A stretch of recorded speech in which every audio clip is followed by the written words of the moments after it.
Hello everyone, good morning India. और आप सभी लोगों का स्वागत है आपके इस चैनल पे।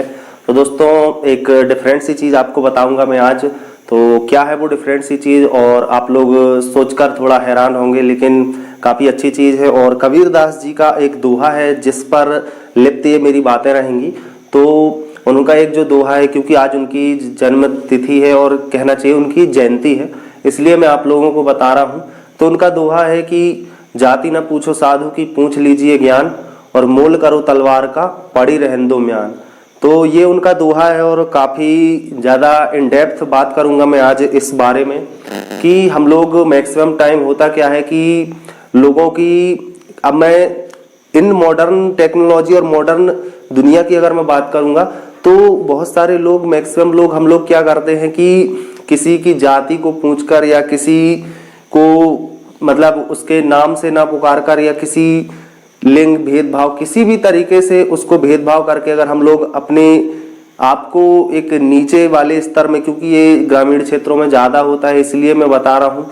तो जब हम किसी की जाति पूछते हैं तो सामने वाला व्यक्ति हमारे जो दिमाग में जो चीज़ें चल रही होती हैं उसको पढ़ लेता है। अगर कोई समझदार व्यक्ति होगा और अगर आप उससे उसकी जाति पूछेंगे, क्योंकि अगर बड़ी बड़ी सिटीज में देखोगे आप, तो कोई को किसी की जाति से या किसी के उससे कोई मतलब नहीं रहता है। लेकिन जो ग्रामीण क्षेत्रों में एक देखने को आया है कि ग्रामीण क्षेत्रों में लोग किसी की जाति को लेकर या किसी को इस तरह से किसी भी प्रकार की असमानता के रूप में अगर देखते हैं, तो ये बहुत ही गलत बात है। और अगर हम लोग, कई बार ऐसा होता है कि हम उसके साथ इतना भेदभाव करते हैं कि हो सकता है हम लोग किसी दूसरी जात के लोग या कोई नीचे स्तर की जात का लोग है या कोई आदमी है, तो उसको देख के हम लोग थोड़ा उसको दूर रहने के लिए बोलते हैं, या उसको इस तरह से बिहेव करते हैं कि उसको एक गिल्टी वाली फीलिंग आ जाती है।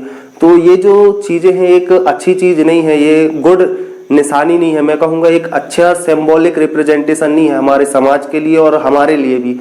तो हम लोगों को जो है इस भेदभाव को कंप्लीटली ग्रामीण क्षेत्रों में से तो हटाना होगा, क्योंकि अगर ऐसी चीजें हमारे जो आने वाले मॉडर्न युग में रहेंगी, और जो कि ग्रामीण क्षेत्र में बहुत ज्यादा है, इसलिए मैं बोल रहा हूँ। तो इन चीज़ों को अगर नहीं हटाया गया तो ये चीज़ अगर धीरे धीरे इन डेप्थ बढ़ती गई, जैसे हम लोग आज की डेट में करते हैं, हिंदू मुस्लिम नेता लोग बैठ के अपना एक एजेंडा चलाते रहते हैं। तो ऐसे अगर होता रहा हमारे जो जाति पाति में, तो ये भी एक, मैं कहूँगा कि आगे चल के एक बहुत बड़ी समस्या होगी। तो ये सारी चीज़ें जो है एकदम हटना चाहिए और लोगों में एक जागरूकता आना चाहिए, क्योंकि हर व्यक्ति में वही खून है जो हम लोगों के अंदर होता है। बस थोड़ा सा एक स्तर की बात होती है, कोई नीचे स्तर में। अब दुनिया में कोई आदमी ये डिसाइड नहीं कर सकता ना कि वो उच्च जाति में पैदा होगा या निम्न जाति में। तो ये सब कुदरत का करिश्मा होता है, और हम लोग जहाँ पर हो चुके हैं, जहाँ पर आ चुके हैं, जहाँ जन्म लिया हुआ है हम लोगों ने, तो हम लोग वहीं पर अपना जो है लाइफ को स्पेंड करते हैं, और जो भी है अपनी मेहनत के थ्रू अपने आप को और बेटर बनाने की कोशिश करते हैं। बस यही लाइफ है। तो मैं यही बोलना चाहूँगा यहाँ पर आप लोगों से कि एटलीस्ट, जैसे साधु जी, ये जो मैंने बोला, कबीरदास जी का दोहा बोला कि जाति न पूछो साधु की, पूछ लीजिए ज्ञान। तो अब हम लोग देखते हैं कि अगर कोई व्यक्ति है जो बड़े ओहदे में है, बड़े पद में है, तो अगर एक ब्राह्मण समाज का व्यक्ति भी है जो कि इंडिया के अंदर सबसे हायर क्लास का, मतलब कहना चाहिए जनरल कैटेगरी में सबसे हाई लेवल का, मतलब जाति के हिसाब से सबसे उच्च माना जाता है। तो अगर कोई निम्न स्तर का व्यक्ति है, अगर उसके पास अच्छा ज्ञान होगा, तो अगर वो किसी ओहदे पर होगा, किसी पद पर होगा, उसके पास कोई अच्छा सा सरकारी या प्राइवेट जॉब वाला, उसके पास एक अच्छा पद होगा, तो कोई भी व्यक्ति उसके पास जाकर उसको इतनी रिस्पेक्ट देगा, उसको बढ़िया इज्जत से बुलाएगा। तो दुनिया में मैं समझता हूँ कि पूजा जो है ज्ञान की होना चाहिए, उसके जो है नॉलेज की रिस्पेक्ट होना चाहिए। ऐसा नहीं कि उसकी जो जाति को लेकर हम लोग उसके साथ एक मिसबिहेवियर वाला पार्ट रखें। तो ये एकदम मेरे लिए डिफरेंट सी चीज़ है, और मैं इस चीज़ को फील किया हूँ, इसलिए आप लोगों से शेयर किया मैंने। और मेरे को नहीं लगता है कि हम लोगों को इस तरह की चीज़ें करना चाहिए, और इस तरह की चीज़ें होने से, इस तरह की चीज़ें हम लोग खुद करते हैं, इसलिए ये सारी चीजें एक हम लोग भेदभाव का शिकार होने के लिए आगे अग्रसर करते हैं। तो ये जो भेदभाव वाला माहौल जो हम लोग खुद क्रिएट करते हैं, ऐसा नहीं है कि कोई और क्रिएट करके गया है। हाँ, बहुत सारी चीजें ऐसी हैं जो पिछली कहना चाहिए कि हमारे तर्क सम्मत युग से या पुराने जमाने से चली आ रही हैं, लेकिन बहुत सारी चीजें ऐसी हैं, मैक्सिमम चीजें ऐसी हैं जिनको हम लोग आज भी हम लोग फॉलो कर रहे हैं और उन चीजों को यकीन रखते हैं और उन चीजों को हम लोग मानते हैं और पूजते भी हैं। तो बहुत सारी ऐसी चीजें हैं जिनको एकदम हट जाना चाहिए। और आर्टिकल अगर 17 या 18 की बात करूं मैं, तो 5 या 6 चीजें हैं जिनके हिसाब से जो है गवर्नमेंट किसी के साथ भेदभाव नहीं करती है। और डॉक्टर भीमराव अंबेडकर भी कुछ चीजें बता कर गए हैं। तो आर्टिकल आप लोग पढ़िए, जो लोग कानून की बुक नहीं पढ़े हैं या जो लोग नहीं जानते हैं, तो उनको थोड़ा थोड़ा नॉलेज होना चाहिए। तो किसी के साथ जाति पाति के हिसाब से भेदभाव नहीं होना चाहिए। तो ये सारी चीजें हैं दुनिया में।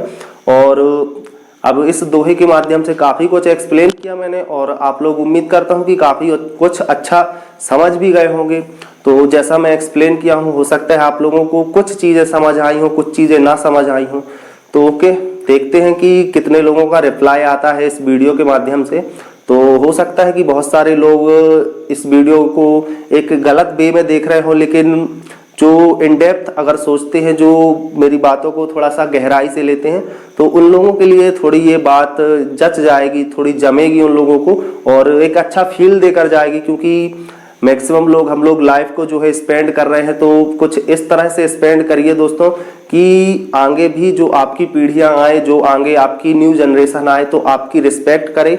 और जो है हमारे दूसरे समाज में रहने वाले हैं, क्योंकि SC ST कैटेगरी को लोग उतना वैल्यू नहीं देते हैं, लेकिन ऐसा नहीं होना चाहिए। हम लोगों को उनको भी एक गुड वे में रिस्पेक्ट करना चाहिए और उन लोगों को भी समझना चाहिए और उन लोगों को भी बराबर का दर्जा देना चाहिए। तो ओके फ्रेंड्स, देखते हैं आप लोग क्या रिप्लाई करते हैं इस वीडियो का। तो ओके, कबीरदास जी की जयंती पर ये वीडियो बनाया मैंने और उनका एक दोहा लिया और ये वीडियो बना डाला। जस्ट एक टॉपिक लगा मेरे को और बात करना चाहिए, क्योंकि टॉपिक अगर अच्छा रहता है तो बात करने में भी मजा आता है। और आप लोग अगर वीडियो को अच्छे वे में देख रहे हैं, अच्छे गुड वे में इसको एंजॉय कर रहे हैं, तो मेरे लिए इससे बड़ी बात कुछ नहीं हो सकती। तो okay friends, thanks for watching, love you all guys, जय हिंद, वंदे मातरम।